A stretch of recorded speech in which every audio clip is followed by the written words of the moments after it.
سوال ہے اور؟ السلام علیکم ورحمۃ اللہ. میرا نام محمد شاکر ہے. جی میرا سوال یہ ہے کہ جمعیت علماء ہند جو ہے تو قومی نظریے کی مخالفت کیوں کرتی ہے؟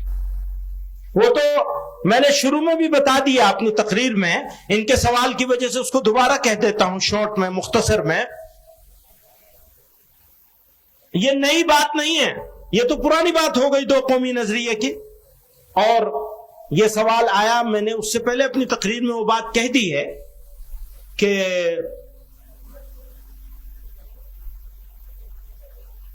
اسلام کا بنیادی مقصد اسٹیٹ بنانا نہیں ہے، اور جس طرح کا ملک ہم لے رہے تھے، ہمارے اکابر کی تجویز تھی، اگر اس طرح کا ملک لے لیا گیا ہوتا تو صورتحال بالکل مختلف ہوتی. میں دوبارہ کہہ رہا ہوں آپ سے، پھر سے کہہ رہا ہوں، ہم پورا ہندوستان لینے کی بات کر رہے تھے، اور وہ جو تقسیم دو قومی نظریے کے نتیجے میں ہوئی تھی وہ ملک کی تقسیم نہیں تھی، مسلمانوں کی تقسیم تھی. وہ تو مسلمانوں کو تقسیم کر دیا گیا. یہ جو کرائسس ہے آج ہمارے سامنے، یاد رکھیے گا، یہ جو نیا کرائسس ہے یہ نیا نہیں ہے، یہ پرانا ہے. اور یہ کرائسس صرف اس وجہ سے ہے کہ دوستوں نے اسے تقسیم کروا دیا. یہ تقسیم نہیں ہوئی ہوتی تو یہ کرائسس اس طرح نہیں ہوتا، پھر ہم دوسری طرح ڈیل کر رہے ہوتے. ویسے تو اللہ تعالی نے حکم فرمایا ہے، وہ قرآن کریم کی آیت ہے، وَلَنَبْلُوَنَّكُمْ بِشَيْءٍ مِّنَ الْخَوْفِ وَالْجُوعِ وَنَقْصٍ مِّنَ الْأَمْوَالِ وَالْأَنفُسِ وَالثَّمَرَاتِ. پھر فرمایا وَبَشِّرِ الصَّابِرِينَ، صبر کرنے والوں کو بشارت دے دیجئے.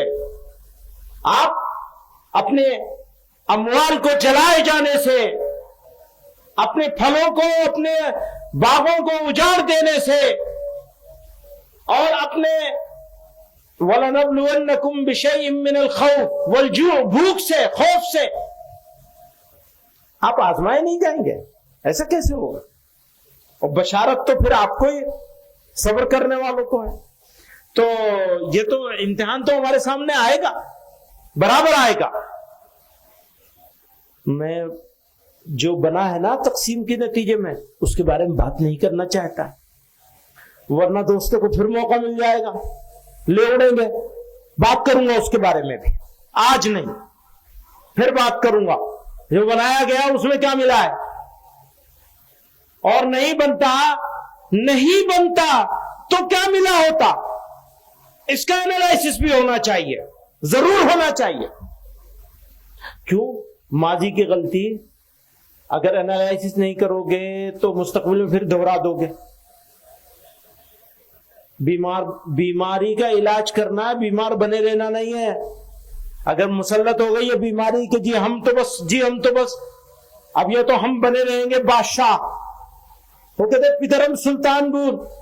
میں جب پڑھ رہا تھا تو ہمارے استاد نے، وہ نفت العرب میں ہے غالباً، انفن فی الماء وہ استن فی السماء. آج تو ہم اسی حال میں، بھیا اپنے آپ کو ٹھیک کرنے کی کوشش کرو نا. بات کرتے ہیں مکتب کی تو ضلع سہارنپور تو مکتب کے معاملے میں پھسڈی ہے.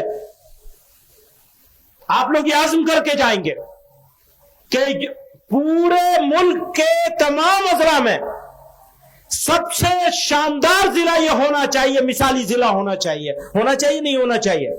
نہیں، ابھی ہاتھ نہیں اٹھ رہے سب لوگ. آپ بتائیں یہ ہونا چاہیے یا نہیں ہونا چاہیے؟ سب سے شاندار ضلع ہونا چاہیے یا نہیں ہونا چاہیے؟ ہونا چاہیے. تو پھر کیسے ہوگا؟ آپ لوگوں کو عزم کرنا پڑے گا، ارادہ کرنا پڑے گا، جان لگانی پڑے گی اپنے نسلوں کے ایمان کی حفاظت کے لیے.